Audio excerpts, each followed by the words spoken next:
এয়া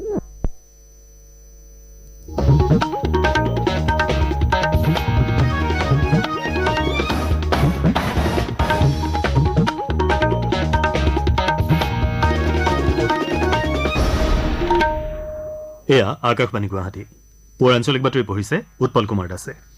এতিয়া প্ৰধান বাতৰিসমূহ হ'ল অপেক্ষাৰ অন্ত পেলাই দেশৰ 542খন আসনৰ বাবে অনুষ্ঠিত লোকসভা নিৰ্বাচনৰ ভোটগণনা কটকটীয়া নিৰাপত্তা ব্যৱস্থাৰ মাজেৰে আৰম্ভ। শেহতীয়া গণনাত আগবাঢ়ি আছে বিজেপি নেতৃত্বাধীন NDA। অসমতো সৰ্বানন্দ সোণোৱাল, গৌৰৱ গগৈ, বদৰুদ্দিন আজমলকে ধৰি 143গৰাকী প্ৰাৰ্থীৰ ভাগ্য নিৰ্ণয়। গণনাৰ প্ৰাৰম্ভিক তথ্য অনুসৰি গুৱাহাটীত বিজুলী কলিতা মেধি আৰু যোৰহাটত গৌৰৱ গগৈৰ অগ্ৰগতি। নেৰানেপেৰা বৰষুণৰ ফলত ৰাজ্যত বানত মৃত্যু হোৱা লোকৰ সংখ্যা 18লৈ বৃদ্ধি। বান বিধ্বস্ত 10খন জিলাৰ 191টা শিবিৰত 36,000ৰো অধিক লোকৰ আশ্ৰয় গ্ৰহণ। আৰু ফ্ৰেঞ্চ অপেন টেনিছত ভাৰতৰ ৰোহন বোপান্না আৰু তেওঁৰ সহযোগী অষ্ট্ৰেলিয়াৰ মেথিউ এবডেনৰ পুৰুষৰ ডাবলছৰ কোৱাৰ্টাৰ ফাইনেলত প্ৰৱেশ। এতিয়া শুনক বিতং বাতৰি। দেশৰ 542খন আসনৰ বাবে অনুষ্ঠিত লোকসভা নিৰ্বাচনৰ ভোটগণনা কটকটীয়া নিৰাপত্তা ব্যৱস্থাৰ মাজেৰে পুৱা 8 বজাত আৰম্ভ হৈছে। নিৰ্বাচন আয়োগৰ নিৰ্দেশ মৰ্মে ভোটগণনা স্বচ্ছ আৰু নিয়াৰিকৈ সম্পন্ন কৰাৰ বাবে প্ৰয়োজনীয় সকলো ব্যৱস্থা গ্ৰহণ কৰা হৈছে। গুজৰাটৰ চুৰাট আসনত ইতিমধ্যে বিজেপিয়ে বিনা প্ৰতিদ্বন্দ্বিতাৰে জয়লাভ কৰিছে। উল্লেখযোগ্য যে চৰকাৰ গঠনৰ বাবে একক সংখ্যাগৰিষ্ঠতা লাভ কৰিবলৈ যিকোনো এটা দলকে 272খন আসনৰ প্ৰয়োজন হ'ব। দেশৰ অন্য ৰাজ্যসমূহৰ লগতে অসমতো 52টা কেন্দ্ৰত লোকসভা নিৰ্বাচনৰ ভোটগণনা আৰম্ভ হৈছে। ইয়াৰ পূৰ্বৰ নিৰ্বাচনত প্ৰথমে পোষ্টেল বেলটসমূহ গণনা কৰা হৈছিল আৰু তাৰ 30 মিনিট পাছত EVM মুকলি কৰাৰ ব্যৱস্থা আছিল যদিও এইবাৰ লোকসভা নিৰ্বাচনত এই নিয়ম কিছু সলনি কৰা হয়। এইবাৰ ৰিটাৰ্ণিং বিষয়া থকা জিলাৰ ভোটগণনা কেন্দ্ৰত পুৱা 8 বজাত পোষ্টেল বেলট গণনা আৰম্ভ হৈছে আৰু 30 মিনিট পাছত EVM মুকলি কৰা হৈছে। এই স্থানসমূহত পোষ্টেল বেলট গণনাৰ বাবে পৃথক মেজৰ ব্যৱস্থা কৰা হৈছে।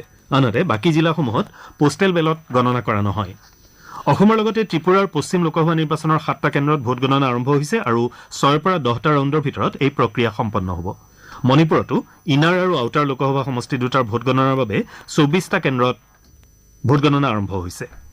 লোকসভা নিৰ্বাচনৰ লগতে অন্ধ্ৰপ্ৰদেশ আৰু ওড়িশাৰ বিধানসভা নিৰ্বাচন আৰু বিভিন্ন সমষ্টিৰ উপ নিৰ্বাচনৰো আজি ভোটগণনা কৰা হৈছে।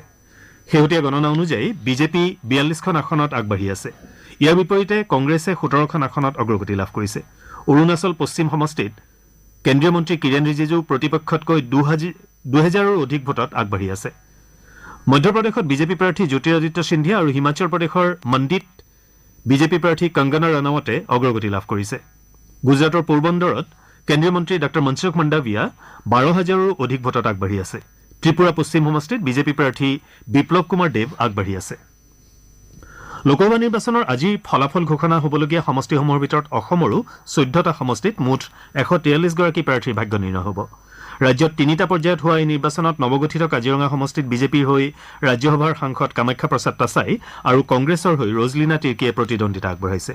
ইফালে যোৰহাট সমষ্টিত 2গৰাকী সাংসদ বিজেপিৰ তপন কুমাৰ গগৈ আৰু কংগ্ৰেছৰ গৌৰৱ গগৈয়ে প্ৰতিদ্বন্দ্বিতা কৰাৰ বিপৰীতে ডিব্ৰুগড় সমষ্টিত কেন্দ্ৰীয় মন্ত্ৰী সৰ্বানন্দ সোণোৱাল তথা বিৰোধী মিত্ৰজোঁটৰ প্ৰাৰ্থী লুৰিণজ্যোতি গগৈয়ে প্ৰতিদ্বন্দ্বিতা কৰিছে। শোণিতপুৰত বিজেপিৰ হৈ মন্ত্ৰী ৰঞ্জিত দত্তই তথা কংগ্ৰেছৰ প্ৰেমলাল গঞ্জু আৰু BPFৰ ৰাজু দেউৰীয়ে প্ৰতিদ্বন্দ্বিতা কৰিছে। লখিমপুৰ সমষ্টিত বিজেপিৰ হৈ সাংসদ প্ৰদান বৰুৱা আৰু কংগ্ৰেছৰ প্ৰাৰ্থী উদয় শংকৰ হাজৰিকাই প্ৰতিদ্বন্দ্বিতা কৰাৰ বিপৰীতে দৰং ওদালগুৰিত বিজেপিৰ হৈ সাংসদ দিলীপ শইকীয়া, কংগ্ৰেছৰ মাধৱ ৰাজবংশী আৰু BPFৰ দুৰ্গাদাস বড়োৱে প্ৰতিদ্বন্দ্বিতা আগবঢ়াইছে। ডিফুত বিজেপিৰ অমৰ সিং টিছো আৰু কংগ্ৰেছৰ জয়ৰাম ইংলেঙে প্ৰতিদ্বন্দ্বিতা কৰাৰ বিপৰীতে বিজেপিৰ হৈ কৰিমগঞ্জত কৃপানাথ মাল্লা, কংগ্ৰেছৰ হাফিজ ৰছিদ আহমেদ চৌধুৰী আৰু AIUDFৰ বিধায়ক চাহাবুল ইছলাম চৌধুৰীয়ে প্ৰতিদ্বন্দ্বিতা আগবঢ়াইছে। আনহাতে শিলচৰত বিজেপিৰ হৈ মন্ত্ৰী পৰিমল শুক্লবৈদ্য আৰু কংগ্ৰেছৰ হৈ সূৰ্যকান্ত চৰকাৰে, নগাঁৱত বিজেপিৰ হৈ সুৰেশ বৰা, কংগ্ৰেছৰ হৈ সাংসদ প্ৰদ্যুৎ বৰদলৈ আৰু AIUDFৰ বিধায়ক আমিনুল ইছলামে প্ৰতিদ্বন্দ্বিতা আগবঢ়াইছে। ইফালে গুৱাহাটী সমষ্টিত বিজেপিৰ বিজুলী কলিতা মেধি আৰু কংগ্ৰেছৰ মীৰা বৰঠাকুৰে প্ৰতিদ্বন্দ্বিতা কৰাৰ বিপৰীতে বৰপেটাত NDA প্ৰাৰ্থীৰূপে অগপ বিধায়ক ফণীভূষণ চৌধুৰী, CPIMৰ মনোৰঞ্জন তালুকদাৰ আৰু কংগ্ৰেছৰ দীপ বায়নে প্ৰতিদ্বন্দ্বিতা কৰিছে। ধুবুৰী সমষ্টিত কংগ্ৰেছৰ হৈ বিধায়ক ৰকিবুল হুছেইন, AIUDFৰ হৈ সাংসদ বদৰুদ্দিন আজমল আৰু NDAৰ প্ৰাৰ্থীৰূপে অগপৰ জাবেদ ইছলামে প্ৰতিদ্বন্দ্বিতা কৰাৰ বিপৰীতে কোকৰাঝাৰত NDAৰ প্ৰাৰ্থীৰূপে UPPLৰ জয়ন্ত বসুমতাৰী, BPFৰ খাম্পা বৰগয়াৰী আৰু কংগ্ৰেছৰ গৰ্জন মুছাহাৰীয়ে প্ৰতিদ্বন্দ্বিতা আগবঢ়াইছে।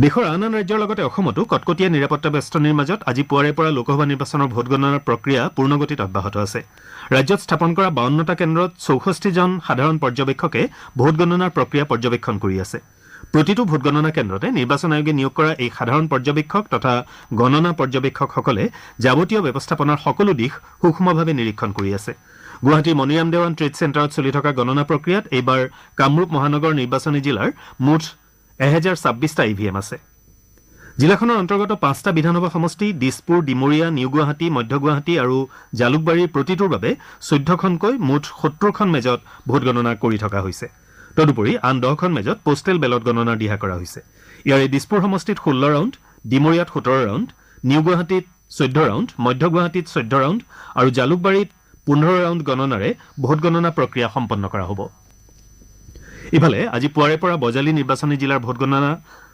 পৰ্ব ভট্টদেৱ বিশ্ববিদ্যালয়ত পূৰ্ণগতিত চলি আছে বজালী সমষ্টিৰ 1,63,071 জন আৰু ভৱানীপুৰ সৰভোগ সমষ্টিৰ 2,11,447 জন ভোটাৰ থকা এটা গণনা কক্ষৰ 14খনকৈ মেজত গণনা পৰ্ব আৰম্ভ হৈছে উল্লেখযোগ্য যে বজালী সমষ্টিত 16টা আৰু ভৱানীপুৰ সৰভোগ সমষ্টিৰ 19টা ৰাউণ্ডত এই ভোটগণনা প্ৰক্ৰিয়া সম্পন্ন কৰা হ'ব একেদৰে কোকৰাঝাৰ লোকসভা সমষ্টিৰ অন্তৰ্গত গোসাইগাঁও কোকৰাঝাৰ চিৰাং বিজনী আৰু বাক্সা নিৰ্বাচনী জিলাৰ 5টাকৈ ভোটগণনা কেন্দ্ৰত ভোটগণনা চলি আছে ধুবুৰী লোকসভা সমষ্টিৰো 6খন নিৰ্বাচনী জিলাৰ 6টা ভোটগণনা কেন্দ্ৰত ভোটগণনা আৰম্ভ হৈছে শোণিতপুৰ জিলাৰ অন্তৰ্গত তেজপুৰ ঢেকিয়াজুলি বৰছলা ৰঙাপৰা আৰু নদুৱাৰ বিধানসভা সমষ্টিৰ ভোটগণনা প্ৰক্ৰিয়া দৰং মহাবিদ্যালয়ৰ ভোটগণনা কক্ষত ইতিমধ্যে আৰম্ভ হৈছে মুঠ 5টা কক্ষৰ প্ৰতিটোতে 14খনকৈ মেজত ভোটগণনা চলি থকা বুলি জানিব পৰা হৈছে পুৱা 5:30 বজাত সকলো ৰাজনৈতিক দলৰ প্ৰতিনিধিৰ উপস্থিতিত ষ্ট্ৰং ৰুম মুকলি কৰাৰ পাছত 8 বজাৰ পৰা ভোটগণনা কক্ষসমূহত পোষ্টেল বেলট গণনা কৰি থকা হৈছে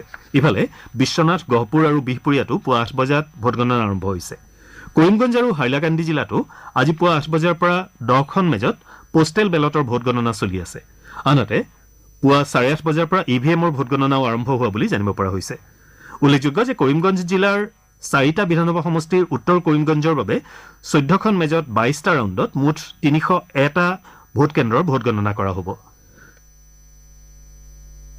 আনহাতে দক্ষিণ কৰিমগঞ্জ বিধানসভা সমষ্টিৰ মুঠ 312টা ভোট কেন্দ্ৰৰ ভোটগণনা 14খন মেজত 23টা ৰাউণ্ডত কৰা হ'ব একেদৰে পাথাৰকান্দি বিধানসভা সমষ্টিৰ মুঠ 198টা ভোট কেন্দ্ৰৰ ভোটগণনা 12খন মেজত 17টা ৰাউণ্ডত আৰু ৰামকৃষ্ণ নগৰ বিধানসভা সমষ্টিৰ 247টা ভোট কেন্দ্ৰৰ ভোটগণনা 14খন মেজত 18টা ৰাউণ্ডত কৰা হ'ব ইপিনে নগাঁও নিৰ্বাচনী জিলাৰ ভোটগণনা কক্ষত ভোটগণনাৰ বাবে 14খন মেজ আৰু গণনাকৃত গোটসমূহ একত্ৰীকৰণৰ বাবে এখন মেজৰ লগতে সহকাৰী ৰিটাৰ্ণিং বিষয়ৰ বাবে আন এখন মেজৰ ব্যৱস্থা কৰা হৈছে গোৱালপাৰা জিলাৰ 4টা বিধানসভা সমষ্টিৰ ভোটগণনা কেন্দ্ৰতো আজি পুৱাৰে পৰা গণনা প্ৰক্ৰিয়া অব্যাহত আছে গুৱাহাটী লোকসভা সমষ্টিৰ অন্তৰ্গত গোৱালপাৰা পশ্চিম বিধানসভা সমষ্টিত 21টা ৰাউণ্ড দুধনৈ বিধানসভা সমষ্টিত 25টা ৰাউণ্ড আৰু ধুবুৰী লোকসভা সমষ্টিৰ অন্তৰ্গত জলেশ্বৰ বিধানসভা সমষ্টিত 28টা ৰাউণ্ড তথা গোৱালপাৰা পূব বিধানসভা সমষ্টিত 28টা ৰাউণ্ডৰ জৰিয়তে ভোটগণনা কৰা হ'ব বুলি আমাৰ সংবাদদাতাই জানিবলৈ দিছে যোৰহাট লোকসভা সমষ্টিৰ অধীনৰ শিৱসাগৰ নিৰ্বাচনী জিলাৰ শিৱসাগৰ আৰু ডিমৌ বিধানসভা সমষ্টিৰ ভোটগণনাও আজি পুৱাৰে পৰা শিৱসাগৰ চৰকাৰী উচ্চতৰ মাধ্যমিক আৰু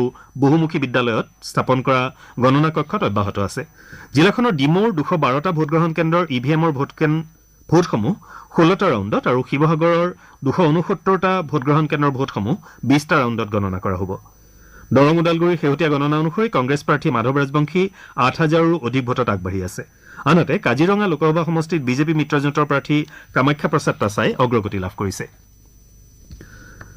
আপোনালোকে আঞ্চলিক বাতৰি শুনিছে আকাশবাণীৰ গুৱাহাটী কেন্দ্ৰৰ পৰা লোকসভা নিৰ্বাচনৰ ভোটগণনাৰ বাবে ৰাজ্যৰ 14টা সমষ্টিৰ অন্তৰ্গত জিলাসমূহত প্ৰশাসনে বিশেষ ব্যৱস্থা গ্ৰহণ কৰিছে ইয়াৰ বাবে ভাৰতীয় ফৌজদাৰী বিধিৰ 144 ধাৰাৰ অধীনত কেতবোৰ নিষেধাজ্ঞা জাৰি কৰাৰ লগতে সুৰা নিষিদ্ধ ঘোষণা কৰা হৈছে লখিমপুৰ জিলা দণ্ডাধীশে জাৰি কৰা নিৰ্দেশৰ জৰিয়তে জিলাখনৰ ভোটগণনা কক্ষৰ 100 মিটাৰ ব্যাসাৰ্ধৰ ভিতৰত প্ৰৱেশ কৰা সমাৱেশত বাধা আৰোপ কৰা হৈছে অৱশ্যে আইন শৃংখলা বা ভোটগণনা কাৰ্যৰ সৈতে জড়িত ব্যক্তিৰ ক্ষেত্ৰত এই বাধা প্ৰযোজ্য নহ'ব তদুপৰি জিলাখনত সমাৱেশ বিক্ষোভ আদি প্ৰদৰ্শনতো বাধা আৰোপ কৰা হৈছে যোৰহাট আৰক্ষীয়ে ভোটগণনাৰ পৰিপ্ৰেক্ষিতত জিলাখনত আজি কটকটীয়া নিৰাপত্তা ব্যৱস্থাৰ লগতে যান বাহনসমূহত তালাচী অব্যাহত ৰাখিছে ধুবুৰী জিলাতো ভোটগণনা শান্তিপূৰ্ণভাৱে সম্পন্ন কৰাৰ বাবে 144 ধাৰা জাৰি কৰা হৈছে ইফালে অসম আৰক্ষীয়ে আজি ভোটগণনাৰ বাবে গুৱাহাটী মহানগৰীত যান বাহনৰ চলাচলৰ ক্ষেত্ৰত কেতবোৰ নীতি নিৰ্দেশনা জাৰি কৰিছে এই অনুসৰি 27 নম্বৰ ৰাষ্ট্ৰীয় ঘাইপথত গধুৰ বয়বস্তু পৰিবাহী যান বাহনৰ চলাচল পুৱা 4 বজাৰ পৰা ভোটগণনা শেষ নোহোৱা পৰ্যন্ত বন্ধ ঘোষণা কৰা হৈছে। একেদৰে গণনা কাৰ্য হ'বলগীয়া মনিৰাম দেৱান ট্ৰেড চেণ্টাৰলৈ যান বাহনৰ চলাচল নিয়ন্ত্ৰণৰ বাবে ৰাজীৱ গান্ধী পথটো নো পাৰ্কিং জোন ঘোষণা কৰাৰ লগতে এই পথটোৰে যান বাহনৰ চলাচল নিয়ন্ত্ৰণ কৰা হৈছে। ইপিনে মনিৰাম দেৱান ট্ৰেড চেণ্টাৰলৈ ইণ্ডিয়ান অইল কৰ্পোৰেশ্যন লিমিটেডৰ ফালৰ পৰা ছাৰ্ভিচ লেনেৰে কোনো যান বাহন প্ৰৱেশ কৰিবলৈ দিয়া নহ'ব। গড়চুকৰ দিশৰ পৰা অহা যান বাহনসমূহকো পোনপটীয়াকৈ মনিৰাম দেৱান বাণিজ্য কেন্দ্ৰৰ সন্মুখেৰে নহাকৈ ফ্লাইঅভাৰ হৈ যাবলৈ নিৰ্দেশ দিয়া হৈছে। পৰৱৰ্তী বাতৰিলৈ আহিছো। ৰাজ্যৰ সাম্প্ৰতিক বানত 10খন জিলাৰ 6 লাখৰো অধিক লোক ক্ষতিগ্ৰস্ত হৈছে। বিগত 24 ঘণ্টাত কাছাৰ জিলাত বানত 4জন লোকে প্ৰাণ হেৰুওৱাৰ ফলত বানত মৃত্যু হোৱা লোকৰ সংখ্যা 18লৈ বৃদ্ধি পাইছে। ৰাজ্যখনৰ 577খন গাঁও প্লাবিত হোৱাৰ লগতে 6000ৰো অধিক হেক্টৰ কৃষিভূমি বানৰ কবলত পৰিছে। অসম ৰাজ্যিক দুৰ্যোগ ব্যৱস্থাপনা প্ৰাধিকৰণৰ তথ্য অনুসৰি কেইবাখনো জিলাৰ পথ, মথাউৰি আৰু আন্তঃগাঁথনি ক্ষতিগ্ৰস্ত হৈছে। ৰাজ্য চৰকাৰে বানৰ কবলত পৰা জিলাসমূহত ইতিমধ্যে 191টা সাহায্য শিবিৰ আৰু 108টা সাহায্য বিতৰণ কেন্দ্ৰ মুকলি কৰিছে। ইপিনে উত্তৰ পূব সীমান্ত ৰেলৱে নিউ হাফলং চন্দ্ৰনাথপুৰৰ ৰেলপথৰ ক্ষতিৰ প্ৰতি লক্ষ্য ৰাখি 5 জুনলৈকে কেইবাখনো ৰেলগাড়ীৰ যাত্ৰা সম্পূৰ্ণৰূপে আৰু আন কেইবাখনো ৰেলগাড়ীৰ যাত্ৰা আংশিকভাৱে বাতিল কৰিছে। কামৰূপ মহানগৰ জিলাৰ অন্তৰ্গত বিদ্যালয়সমূহত আজিৰ পৰা পূৰ্বৰ সময় অনুসৰি পাঠদান আৰম্ভ হৈছে। জিলা আয়ুক্তৰ নিৰ্দেশ মৰ্মে বিদ্যালয়সমূহৰ পৰিদৰ্শক দীপিকা চৌধুৰীয়ে উৎকট গৰমৰ বাবে বিদ্যালয়ৰ পাঠদানৰ সময় আগুৱাই জাৰি কৰাৰ নিৰ্দেশনা প্ৰত্যাহাৰ কৰিছে। নিৰ্দেশনাত শৈক্ষিক দিনপঞ্জীত নিৰ্ধাৰণ কৰা সময় অনুসৰি বিদ্যালয়সমূহ আৰম্ভ হ'ব বুলি উল্লেখ কৰা হৈছে। খেলৰ বাতৰিত ফ্ৰেঞ্চ অপেন টেনিছত ভাৰতৰ ৰোহন বোপান্না আৰু তেওঁৰ সহযোগী অষ্ট্ৰেলিয়াৰ মেথিউ এবডেনে পুৰুষৰ ডাবলছৰ কোৱাৰ্টাৰ ফাইনেলত প্ৰৱেশ কৰিছে। দ্বিতীয় বাছনিপ্ৰাপ্ত ভাৰত অষ্ট্ৰেলিয়াৰ যুটিটোৱে ছুপাৰ টাইব্ৰেকাৰত ভাৰতৰ এন শ্ৰীৰাম বালাজী আৰু মেক্সিকোৰ মিগেল এঞ্জেল ৰেয়েজ ফাৰেলাৰ যুটিটোক 6-7, 6-3 আৰু 7-6 ফলাফলত পৰাজিত কৰে। কোৱাৰ্টাৰ ফাইনেলত তেওঁলোক 10ম বাছনিপ্ৰাপ্ত বেলজিয়ামৰ চেণ্ডাৰ গিলে আৰু জোৰান ভ্লিগেনৰ বিৰুদ্ধে অৱতীৰ্ণ হ'ব। আমেৰিকা আৰু ৱেষ্ট ইণ্ডিজত চলি থকা ICC T20 বিশ্বকাপ ক্ৰিকেট প্ৰতিযোগিতাত আজি 2খন খেল অনুষ্ঠিত হ'ব। ইয়াৰে প্ৰথমখন খেল ইতিমধ্যে পুৱা 6 বজাত গায়ানাত উগাণ্ডা আৰু আফগানিস্তানৰ মাজত আৰম্ভ হৈছে। আনহাতে নিশা 8 বজাত বাৰ্বাডোজত হ'বলগীয়া দ্বিতীয়খন খেলত পূৰ্বৰ চেম্পিয়ন ইংলেণ্ড স্কটলেণ্ডৰ বিৰুদ্ধে অৱতীৰ্ণ হ'ব। এতিয়া আজি গুৱাহাটীৰ পৰা প্ৰকাশিত দৈনিক বাতৰি কাকতৰ প্ৰথম পৃষ্ঠাৰ বাতৰিৰ চমু অৱলোকন আগবঢ়াইছে পৰিস্মিতা দিহিঙীয়াই। 7টা পৰ্যায়ৰ ভোটগ্ৰহণ আৰু বিগত 44 দিনীয়া দীৰ্ঘ প্ৰক্ৰিয়াক লৈ কৰা নানা জল্পনা কল্পনাৰ অৱসান ঘটাই আজি লোকসভা নিৰ্বাচনৰ ফলাফল ঘোষণা কৰা হ'ব। এইবাৰৰ লোকসভা নিৰ্বাচনত 64 কোটিৰো অধিক লোকে ভোটদান কৰি বিশ্ব অভিলেখ ৰচনা কৰিছে। ভোটগণনাৰ সমগ্ৰ প্ৰস্তুতি, নিৰ্বাচনোত্তৰ সমীক্ষা, শাসক বিৰোধী দলৰ ফলাফলক লৈ উৎকণ্ঠা সম্পৰ্কীয় বাতৰিক আজি গুৱাহাটীৰ পৰা প্ৰকাশিত প্ৰায় কেইখন কাকতে প্ৰথম পৃষ্ঠাত মুখ্য বাতৰি হিচাপে প্ৰকাশ কৰিছে। অহা 5 বছৰলৈ দেশৰ ক্ষমতাৰ বাঘজৰী কাৰ হাতত থাকিব তাক লৈ চলি থকা গুণাগঠাৰ প্ৰসংগক লৈ অসমীয়া প্ৰতিদিন কাকতে দিল্লী কাৰ আজি জনাদেশ শিৰোনামেৰে মুখ্য বাতৰি প্ৰকাশ কৰিছে। একেটা বিষয়ক লৈ দৈনিক অসম কাকতে ক্ষমতাত কোন আজি উৎকণ্ঠাৰ অৱসান, অসমীয়া খবৰ কাকতে দিল্লী কাৰ দখলত আজি নিৰ্ণয়, দৈনিক অগ্ৰদূত কাকতে গভীৰ উৎকণ্ঠাৰ মাজতে আজি ফলাফল শিৰোনামেৰে মুখ্য বাতৰি প্ৰকাশ কৰিছে। আনহাতে ভোটগণনাৰ পূৰ্বে শাসক আৰু বিৰোধী উভয় পক্ষই বিজয় উৎসৱৰ প্ৰস্তুতি আৰম্ভ কৰাৰ আন এটা বাতৰি দৈনিক জনমভূমি কাকতে বিজয় উৎসৱৰ বিশাল আয়োজন শিৰোনামেৰে প্ৰথম পৃষ্ঠাত স্থান দিছে। ইপিনে বিজেপিৰ ৰাজ্যিক সভাপতি ভৱেশ কলিতাই 12খন আসন লাভ কৰিব বুলি নিজৰ দাবীত অটল হৈ থকাৰ আন এটা বাতৰি আমাৰ অসম কাকতে গুৰুত্ব সহকাৰে প্ৰথম পৃষ্ঠাত প্ৰকাশ কৰিছে। এক্সিট পলত মোদী চৰকাৰৰ হেট্ৰিকৰ স্পষ্ট ইংগিত দিয়াৰ পাছতে মুম্বাইৰ শ্বেয়াৰ বজাৰত অভাৱনীয় উত্থান হয়। সৰ্বকালৰ সৰ্বাধিক পইণ্টেৰে অভিলেখ ৰচনা কৰাৰ এই বাতৰিটো নিয়মীয়া বাৰ্তা কাকতে এদিনতে বিনিয়োগকাৰীৰ লাভ 11 লাখ কোটি শিৰোনামেৰে মুখ্য বাতৰি প্ৰকাশ কৰিছে। ৰাজ্যত সাম্প্ৰতিক বানত 10খন জিলাৰ 6,25,000 লোক ক্ষতিগ্ৰস্ত হৈছে। বানত এতিয়ালৈকে মৃত্যু হোৱা লোকৰ সংখ্যা 18লৈ বৃদ্ধি হৈছে। এই বাতৰিটো দি আছাম ট্ৰিবিউন কাকতে প্ৰথম পৃষ্ঠাত প্ৰকাশ কৰিছে। আনহাতে নেৰানেপেৰা বৰষুণৰ ফলত গুৱাহাটীৰ বিভিন্ন অঞ্চলত হোৱা ভূমিস্খলনে জনসাধাৰণৰ জীৱনলৈ ভাবুকিৰ সৃষ্টি কৰিছে। এই বিষয়টোলৈ জিলা প্ৰশাসন কিমান সচেতন, এই সন্দৰ্ভত এটা বাতৰি দ্য চেণ্টিনেল কাকতে প্ৰথম পৃষ্ঠাত গুৰুত্ব সহকাৰে প্ৰকাশ কৰিছে। এয়া আছিল আজি গুৱাহাটীৰ পৰা প্ৰকাশিত বাতৰি কাকতসমূহৰ প্ৰথম পৃষ্ঠাৰ বাতৰিত চমু অৱলোকন। ধন্যবাদ পৰিস্মিতা। বাতৰি শেষ কৰাৰ আগতে প্ৰধান বাতৰি কেইটামান আকৌ এবাৰ। অপেক্ষাৰ অন্ত পেলাই দেশৰ 542খন আসনৰ বাবে অনুষ্ঠিত লোকসভা নিৰ্বাচনৰ ভোটগণনা কটকটীয়া নিৰাপত্তা ব্যৱস্থাৰ মাজেৰে আৰম্ভ। শেহতীয়া গণনাত আগবাঢ়ি আছে বিজেপি নেতৃত্বাধীন NDA। অসমতো সৰ্বানন্দ সোণোৱাল, গৌৰৱ গগৈ, বদৰুদ্দিন আজমলকে ধৰি 143গৰাকী প্ৰাৰ্থৰ ভাগ্য নিৰ্ণয়। গণনাৰ প্ৰাৰম্ভিক তথ্য অনুসৰি গুৱাহাটীত বিজুলী কলিতা মেধি আৰু যোৰহাটত গৌৰৱ গগৈৰ অগ্ৰগতি। নেৰানেপেৰা বৰষুণৰ ফলত ৰাজ্যত বানত মৃত্যু হোৱা লোকৰ সংখ্যা 18লৈ বৃদ্ধি। আৰু ফ্ৰেঞ্চ অপেন টেনিছত ভাৰতৰ ৰোহন বোপান্না আৰু তেওঁৰ সহযোগী অষ্ট্ৰেলিয়াৰ মেথিউ এবডেনৰ পুৰুষৰ ডাবলছৰ কোৱাৰ্টাৰ ফাইনেলত প্ৰৱেশ। আমাৰ পুৱাৰ আঞ্চলিক বাতৰি ইমানতে শেষ হ'ল। নমস্কাৰ।